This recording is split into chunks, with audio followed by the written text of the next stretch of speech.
like a child will learn when they are happy to learn. It cannot be forced. And just because it's therapy, I mean, today sensory processing disorder, 1 in 5 children have sensory processing disorder. And there are these neurotypical children who also need therapies for a very short period of time. So even that whole segment of people don't want to go to therapy centers because it looks so clinical. We had a discussion with Dr. Temple. She also has to say the same.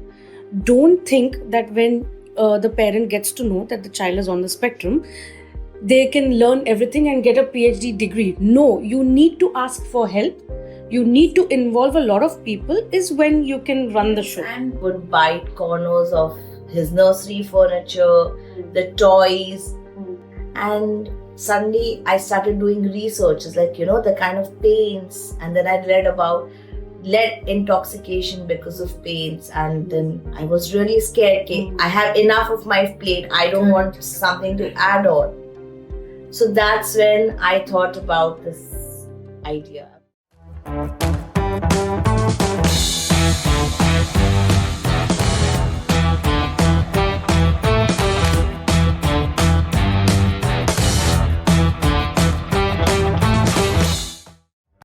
So welcome both of you to the Dolly Show today. So yes, we have our professional who is Anisha Goyal. She is from the Power Learning Center. She is the owner of it. And also she's an advocate for special needs children. Yes. So welcome, ma'am. And yes, we have our parent here who is Yvonne Karachiwala. And she is the owner of Casa Bambini. So welcome both of you. This is what makes the Dolly Show unique, having a professional and a parent. So yes. So let's start our first question with you, ma'am. About your center and your journey. What led you into the autism world? So my son was a late talker, and then we were told he needed occupational therapy. So we did therapy for a while, but whatever I had seen was a very dull way of conducting therapy, or there was no interconnection in what professionals thought and how the child had to be treated. And one fine day, I am not from this line, but one fine day I just got inspired and I said, I need to do something. And that was Power Learning, the brainchild that just came about. And it was a calling, I think, from like the Almighty at the time that I needed to do it. And everything just came together so beautifully. I mean, I don't know today also how I got the professionals that work for me, how they joined my passion. And I think today I just feel like it was my calling and I feel very satisfied doing what I do every single day. Wow. So nice. Great. So you said you have a son who is on the spectrum. No, he's not on the spectrum. Okay. He had delayed milestones. Okay. And, his diagnosis is not autism, but he has more of like a ADHD kind of a scenario. So we've done therapy, and of course he now goes to regular school and he's much better, and but of course he is my inspiration as to how therapy can improve children. And of course through the year I have learned a lot about autism because I have so many children who come to me with autism. But therapy can change lives. It can change lives of families. And that is what I want to empower the children with, good therapy.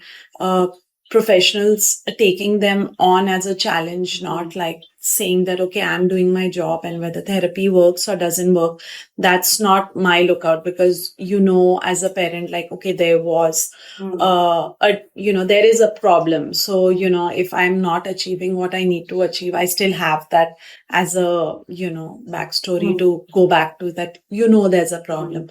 But the point is that as professionals, as And what I believe, and that's what I bring onto the table, we have to find a solution. There has to be no dead end. Okay, there is a dead end, and then we all have to come together and say, okay, if this road is not working, let's find another road and another road. And then, get them to the path that they are improving, and, the family is feeling satisfied with the kind of, improvement they are seeing in the child. And then they really do believe more in therapy. They advocate therapy. And then, of course, the journey of continuing therapy is that much easier because for them, they are seeing and getting what they want to get. Super. Excellent to know that. And yes, definitely therapies go a long way. A lot of improvements that we have heard from parents, also from professionals. So that's good to know. Yes, ma'am. We would really love and let us know what and how has your journey been. So when my son was a late talker, and my son Daniel, he was diagnosed when he was almost 3 years old. Okay. And in the beginning, we only thought that he did not. He was a late talker because, we had a history of it. I spoke late. My father spoke late. So we just thought that maybe it's just that it's a pattern. But there were few things that I observed which was a little off. But as a new parent, I did not understand because he was my first child. And people in my family were like, no, all children are different. You shouldn't compare. And during COVID, especially when I started spending more time with him, and that's when I realized that no, something is, I think the inner mother instinct said no, something is wrong. So I started doing research on Google. I started calling up people and asking if they know any speech therapists or something, and I started talking to them. That's when I spoke to a couple of people, and all the people said that these looks like symptoms of autism.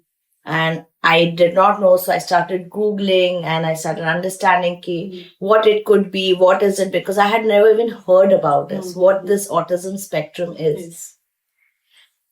Then I met a professional and I got some evaluations done, and then that paper had it clearly written that he is, level 2 autistic. So I was like, and it was a time when because there was lockdown, there was no access to people easily. The resources and the therapies were so limited. It was just like a whirlpool in our mind, me and my husband. My husband has been really strong in this journey with me.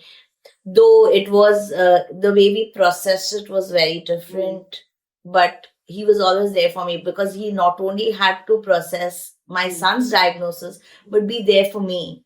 Correct. Which is very important when you get something, because obviously the mother is someone who is emotionally weaker compared to the father. So the father has to balance the emotions for both of them. True.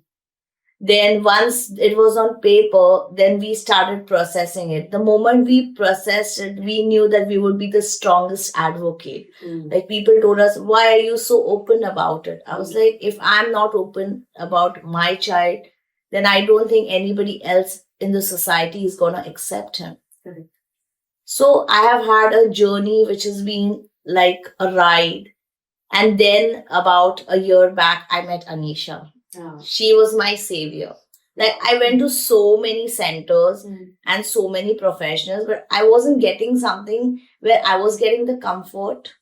Correct. And I was getting, I always believed that, because I was a working parent, all professions told me, oh, you need to give time, you need to do it. But she told me, listen, if you can't do it, we'll do it for you. Wow. And I was like, means? So she's like, why don't you put him in an intense therapy? So I was like, I didn't even know. I never even heard about that. So she's like, this is something I will try for your child for a month. Do you trust me? And I was like, yeah, I trust you. Because from the time the center started, I had started building a rapport with her. And she told me, listen, people are very against my techniques. But are you going to support me? I was like, see, if it helps my child, I don't believe in who says it's right or wrong. It should be right for my child because every child is different.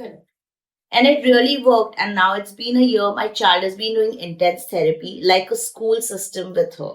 Like he goes to school every day, he goes to the center every day and gets like different therapies. Correct. And there has been a lot of improvement. Wow. Though he's not speaking even now, but now his communication is really good. He understands what we tell him. He understands emotions which he lacked.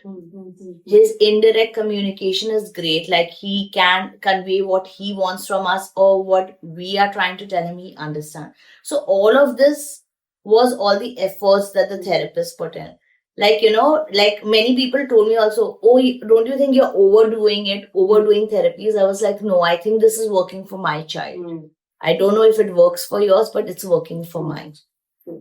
And obviously, Anisha, like in the past 1 year, we're not just professional and parent. We've become more like friends because she understands me because she's also a parent with not the same, but a similar situation. So, when I talk to her like a parent, she understands me like a parent. When I talk to her as a professional, she understands me as a professional. And I think moreover, you're putting it in your heart. Yeah, that's the reason the magic is. She told me, like I was always like confused about the schooling part. But she said, why do you want to put him in a special setup? Just keep him in a regular school and do intense therapy. Because we were doing it since a year. And she was like, if this is working for you, just do it. The child goes to school for social. He comes here to learn. Why do you want your child to learn in the school also? So I was very okay with this, but not all parents are open to different techniques. But I am open to it. That is one of the things that I think is a little different than me as a parent because I'm open to all new ideas. Super. So that brings me to a question for you. We would really love to know what is this kind of magic that you are creating in your center? Because see, parents, that sentence that she said that if you do not have the time, we will help you out. So that was so comforting for a parent, which is really Today, one has to understand that every family is different, every diagnosis is different, every mother is different. Say we have situations where mothers want the typical therapy and they come twice a week. They do twice a week OT, twice a week speech, twice a week remedial. They'd say that give us homework, we will spend the time and do it. So we have those parents, but we have other parents or moms who want to pursue careers, who have very professional, high paying jobs, which they don't, you cannot call them that they are selfish. That is just they want to do it. They think it's okay to work and provide and pay for therapy and give the professionals the job instead of sitting at home and being miserable doing it themselves. Because somewhere they are not brought up to be homemakers. They are brought up with a mind that I want to be a professional. So then what do? You are so miserable giving up your profession. And then you sit at home, then you are not happy, then your family life gets affected, and it just builds such a unfortunate situation where your entire life burden is your child, and saying that, oh my God, I am doing this for the child, but the child is not benefiting because they know the vibes that you are not happy as an individual, so you have sacrificed, but the sacrifice is not getting the parent. So I deal with the whole situation very family oriented. Like we do evaluations, we and I get my whole team to do it. And not that, okay, if we have an autist, for instance, dealing with the situation, it's not that I will not go to the other autist who's not dealing with the situation and ask the same question. I take all that information, I process it myself, and then we discuss it and say, okay, for this family, this is what is needed.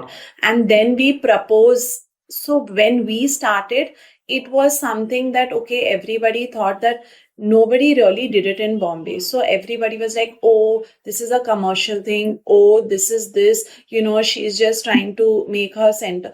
But now I have families who come to me with they are like, Anisha, we are not your clients. We are founder members of Power Learning. We have as much right in this project as you have. So it is not at all like they just, and now because the professionals in the market have seen the results that we have given, now nobody puts a finger on us to say that, oh, we are commercializing therapy. We are not commercializing therapy. We are giving a family what they need. If your family needs X, you have to be providing the X. You cannot say that my therapy will only provide for this standard, but that family wants more, or that family wants it in a different way.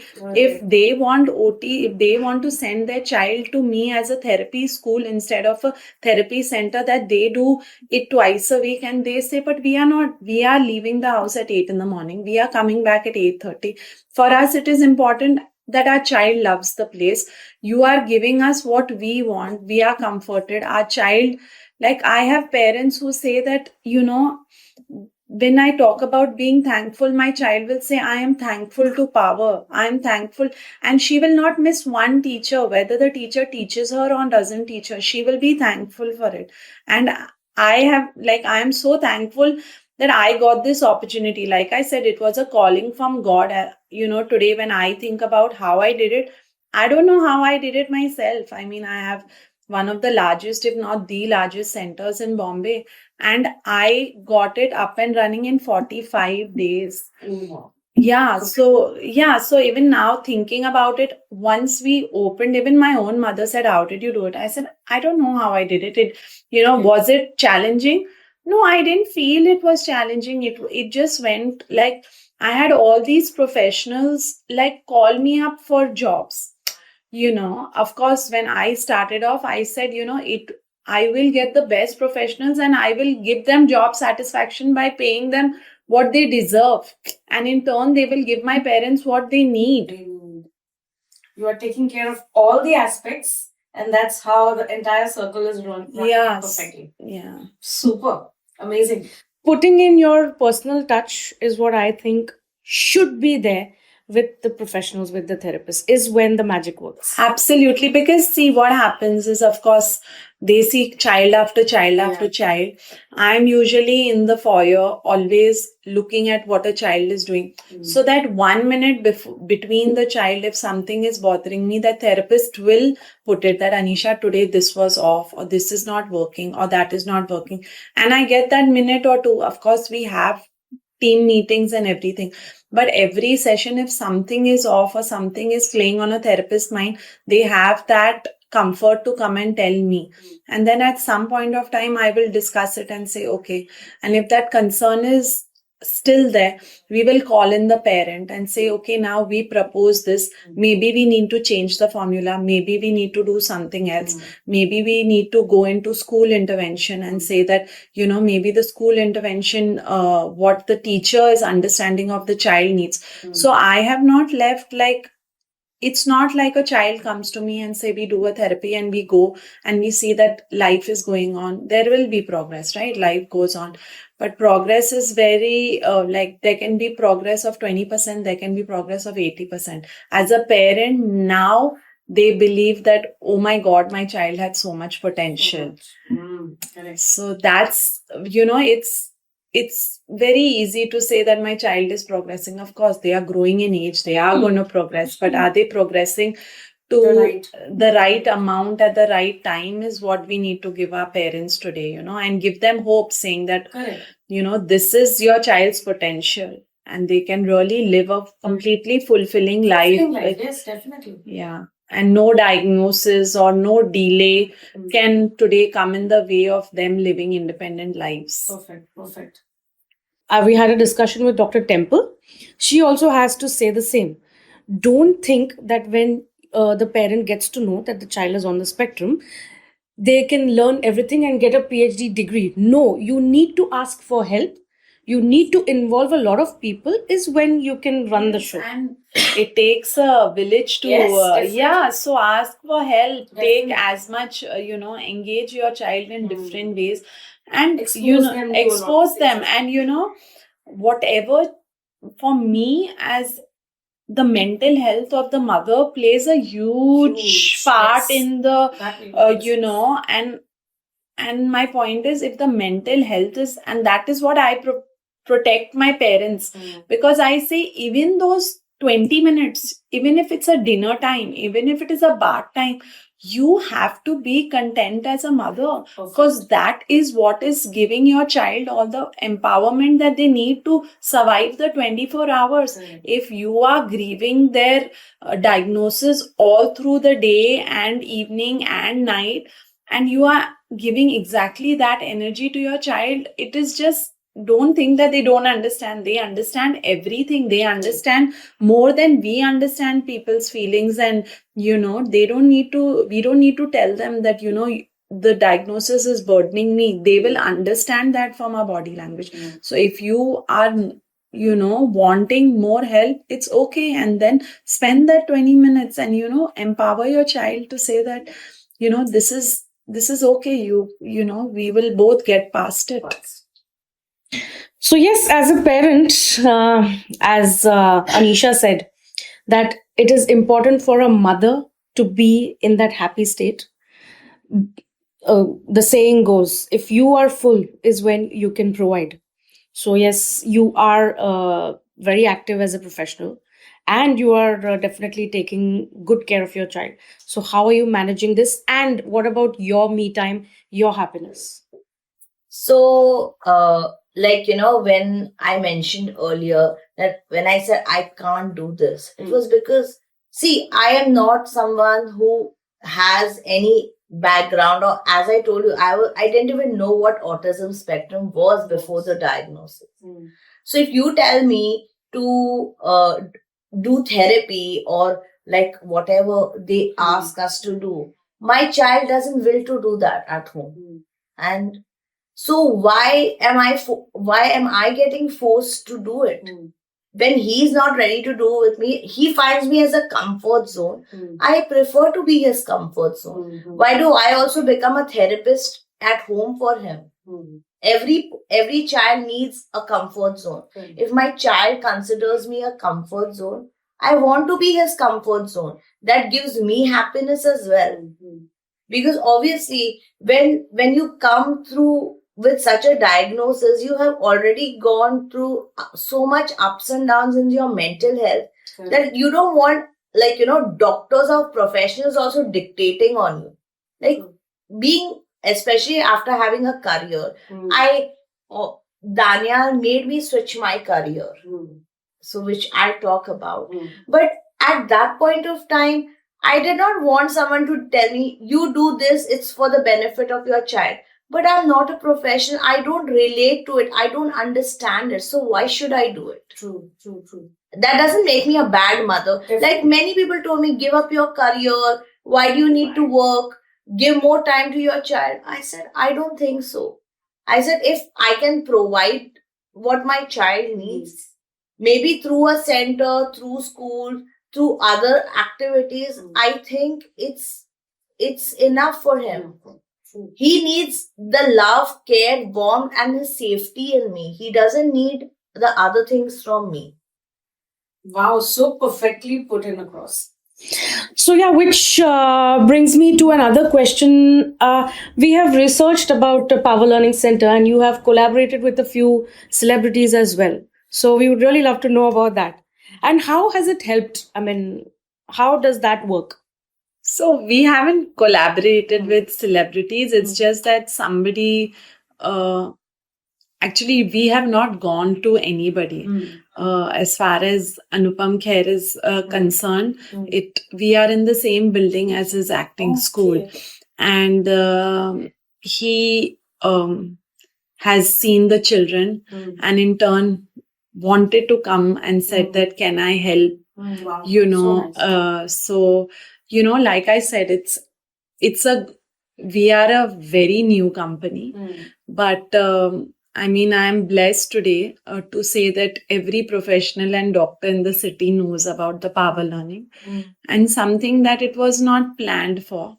But like I said, when there is a channel and there is, you know, God wants you to reach a certain audience, And I am a very camera shy person myself. I was not on. I was not on Instagram and like very low profile, but because of power learning, I've had to like Conquer your fears or conquer your. no, like a lot of and also shown a very light side of therapy. I mean, if you all visit my entire Definitely. center, you will see like so I am a fashion designer by profession. Yeah. So the thing is that when I design my home and also then my center, the same person who designed my home has designed my center. So it isn't that I had different. So for me, it was like a child will learn when they are happy to learn. It cannot be forced. And just because it's therapy, I mean, today sensory processing disorder, 1 in 5 children have sensory processing disorder. And there are these neurotypical children who also need therapies for a very short period of time. So even that whole segment of people don't want to go to therapy centers because it looks so clinical. So we have parents and children who've said like, we don't want to go to that therapy center because that scared our child or that made him feel awkward, or so my entire place, I said one wallpaper on one wall, if it cheers up the whole place, or one color on one door that, makes that it doesn't, change the work in what is happening, if it is just more welcoming. And, just the whole feeling, if you come, the parents know each other, they come and, when you are coming to my center, you're coming for a longer time as a parent, right? Because if you're doing speech and OT or, it's 1.5 hours you're spending.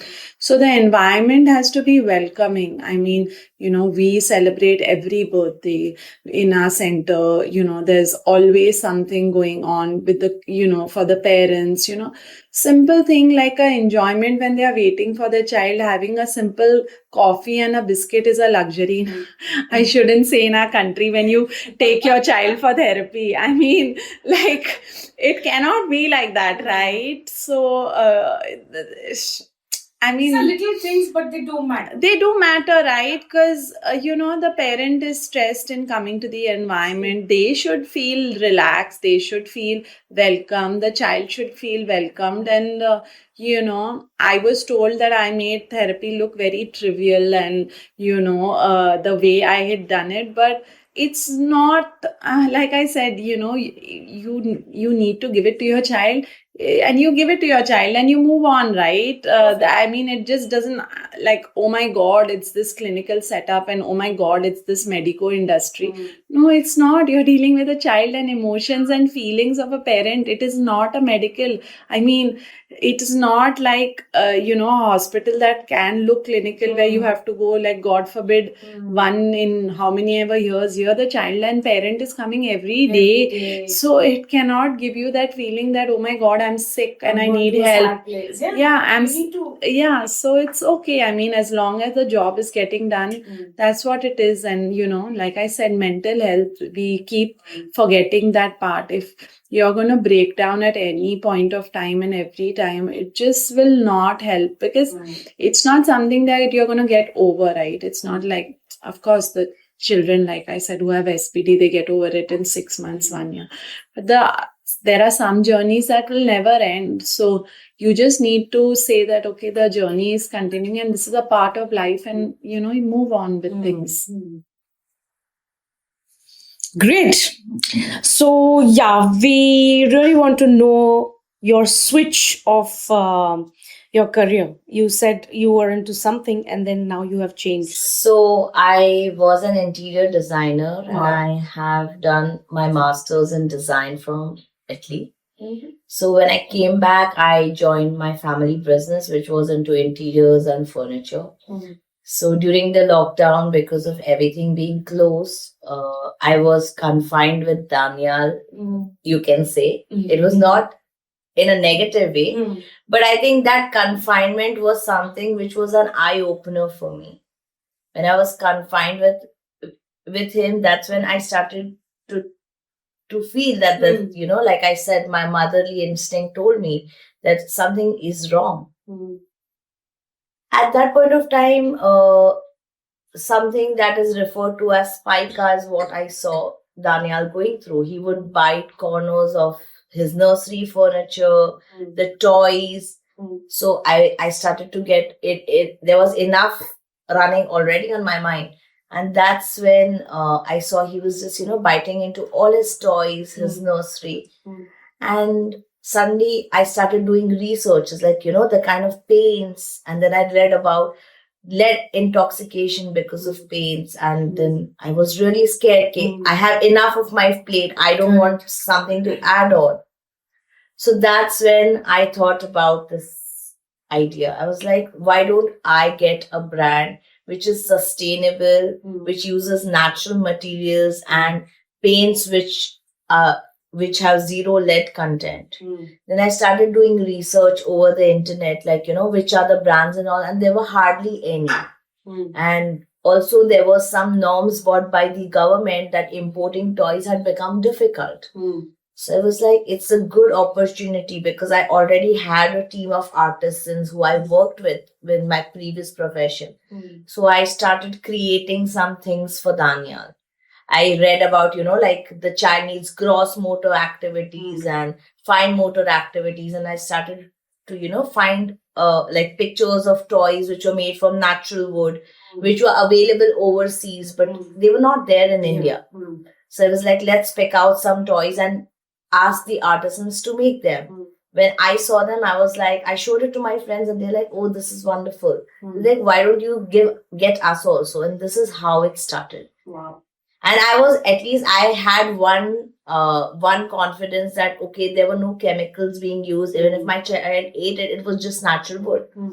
And most of the wood that we use is, hardwood, and which is not treated. The reason for it not being treated is the natural wood is better because it's No toxins. there are no toxins, and also but we make sure that it undergoes boiling conditions for germs and bacteria. But not the chemicalized way, like most of your plywoods and whatever, they are all bonded with glues and all. We don't use any of those kind of wood, like natural material. And our toys are quite strong. Even if the child throws it, it still stays in one piece. Okay. So you have, over the period of time, you must have developed what all? Yeah, a lot of products because I had a background. I was from the wood industry. So this is all, it came together. Wow. And my friends have been really supportive during this journey. Not only during the journey that I had making this new career, but also where Daniel's diagnosis have been concerned. And I also would like to tell that I also got therapy for myself, which people are very not open about talking. Why not? Yeah, so therapy was one thing I took for my sanity, which was important. Wow. Because if I couldn't navigate my own self, I wouldn't be able to navigate my child. And when I started taking therapies, when I realized, when in the beginning, when I was searching, it was all the negative aspects of his future. My therapist told me, why are you looking at the negative aspects? Why aren't you researching on the positive aspects? So, when everything comes into place together is when I came out of this entire thing. And so many people consider this as a social stigma or something that is, oh, their child is like that. But I don't think my child is just like every other child. Yeah. He looks the same. It's just that his way of processing and understanding is a little different. But anyways, two children are not the same. Not the same, yeah. Even neurotypicals. Yeah. Yes. But, it's just, I wanted to make sure that the stigma has to go on from within me, Yeah. then it can go from the society. So true. So true. When you know what the thing is. You don't then think what the world is thinking. Yeah. You need to be clear there in your head. So I really love what you have done to, you know, get out of all this. So well, you've well designed your life to provide to your family in a correct way, is what I would like to put it across. Super. So yeah, one so to say, to end the session, one thing that you would love to, one message that you would want to give our audience. So definitely go to professionals when you Mm. need help. Don't be scared of asking questions. Don't be scared that the professional will judge you, and don't be scared that your son might not get therapy from a professional if you judge that they are not improving. Don't just take just take it as a stamp that my child is going for therapy, and just say that, okay, he needs therapy, he's going and doing what? Like, where is the road? Is it opening the doors that you want the doors to open, or are you just doing it to, like, say, okay, it's a tick mark in a checkbox and say, okay, I'm doing OT, okay, I'm doing speech. Don't be scared of asking the professional to say that, these are my goals and how are we going to achieve it. Have an open conversation. Get your therapist. It's not, in our city, it's not always possible that the therapists are together, but insist on therapists talking together, because that is so important. Being on the same page. Being on the same page, working on the same goals, working on the human being. It's like, I'm working on your heart and somebody else is working on another part of your body, but is it giving me the result of in the body? Like, Correct.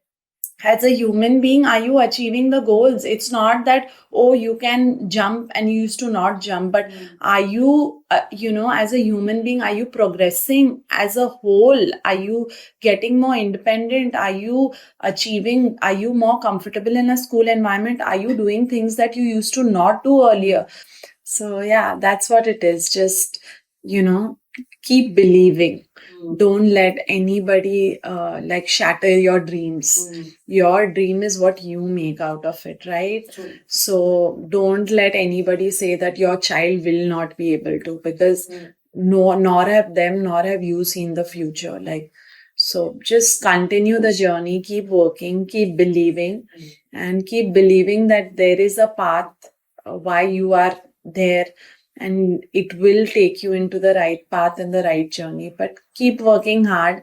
Don't let your heart come in the way that, oh my God, my child needs so much help. How will he do it? How will he manage? No, they are resilient. They are strong. They will do it. Yes, ma'am. One message from you that you would love to give our audience. First and foremost, I would like to tell all the parents of kids with special needs, please have acceptance. That is the most important, and advocate for your child. You are the best advocate for your child, and listen to the therapists and professionals, but always go for your motherly instinct, because I think that is above all the other people, because you know your child the best. Like, I want to say something is, I did not speak about it, but my child is a great swimmer. So let's talk about that. Yeah, I would like to talk about it. So this is again a motherly instinct. We had gone to Maldives in 2021. And that's when, we saw our child was showing a lot of interest towards water. And we were staying in a water villa, and he would every time want to jump into the ocean. As a parent, we were scared because he didn't know how to swim. But when we came back, we started looking for professionals who teach swimming. And we met a lot of people, and they all said, oh, we are not trained to teach such children. And I was like, because it was COVID during that time, I didn't want to send my child outside to, any community pool or something. So, we, in our complex, we had this coach who used to come. So I requested him. I was like, please, can you teach my child? But he's like, I have never taught a child like this. So then I told him, it's my responsibility if that's what you are scared of. So he said, okay, ma'am, you can he can come for coaching, but you have to come with him. I was like, okay, done. Fine. So 3 days I took him in the pool. The 4th day, the coach told me, ma'am, aap mat out. And I was like, why? Super. He's like, aapko dekhta hai to zyada natak karta hai. So I was like, that means, like, you can, aap mat ao, aap usko bhej do. I was very skeptical because, because it was pool water. Yeah. But my husband is like, have faith. Within 15 days, he learned the life skill of swimming. Oops, I'm getting goosebumps. And I was like, and he could swim in 15 feet deep water. Wow. For everyone who kept telling me, this child does not follow commands, this child does not follow instructions. And nobody was ready to believe it. All the people around me, they were just not ready to believe that he learned swimming in 15 sessions. And then because of his health condition, he had to take a break in swimming. And every time when he would pass the swimming pool, he would actually cry. Because that was something that he loved. But situationally, he had to undergo an ENT surgery, because of which there were gromes put. So the doctor said, you cannot swim, because he can swim, but only with, like those gears. And he's very, he can't take any head gears, either, because of sensory issues. So every time he would pass the pool, he would cry. Then we made it a point that we would not pass the pool in front of him. But, when he went back after a gap of 11 months, it didn't take him 11 minutes to show that he still knew all those skills. Wow. He was back in action in 11 minutes. And I was shocked. I was like, I don't know whether he'll remember to swim, because he learned more than a year back. My husband was like, no, maybe, let's try. Because since he got his diagnosis of the ENT problem, we had stopped putting him in the pool. So that was all of 2022 and the end of 2021. So he went back in the pool after almost a year. But he was just perfect. And so now he is still swimming? Yes, he does swim. Has he gone into any competitions or no? Right now, now we're just taking it. But yes, we are looking at considering it as one of the things that if he wishes, he can pursue, because for the love of water that he has. Yeah. So this was again, like I said, a motherly instinct. Yeah. That we thought, okay, he can do it. Like, like people said, oh, this child cannot even hold a pencil. How can he swim? I was like, there's no harm in trying. Because kids, in abroad, people at the age of 10 months, when a child can't even walk, are put in swimming pool. But obviously, it's the mindset of the people. Yeah. Wow. So, that is another thing. These children are definitely gifted. So the parents perfectly then can figure out, as to what are they good at, or some certain thing is what they love, is what we have got to know after, contacting and connecting with so many parents. So what is your take on that? Yeah. It's not only them, they are the same as us. So we all choose just one profession, right? So that's why when somebody worries about the big domain of problems that is under them, I'm like, think about, you did 100 things, but you are just right now, you are good at one thing and I am good at one thing. Definitely. So you just need to find that one thing that your child is good at, and every individual born is born for a reason. So they will be good at something. So just find that, like I said, it's about believing, having faith, and giving them the opportunity to be happy and to realize their own potential. And in turn, that's how things will just shape up. Yes. So basically, focusing on their ability rather than their disability. While we do focus, like I said, we do focus on their inabilities, and that's why we do therapy. But also, of course, give them, improve what they are not good at and improve what they are good at. And enhance what they are good at. Yeah. Rather. Yeah. Super. What a fantastic conversation we've had today. Like a mother giving in her heart to heart, like this is what I want to do. This is what my child needs, and that's what needs to be done. So perfectly put in, and a professional who is putting her heart into her work, and that's how things are shaping up well. Fantastic. Thank you so much, both of you. Thank you. We had a wonderful, wonderful discussion. Thanks to both of you. Thanks for having us. Thank you. Pleasure is all ours. Thank you so much.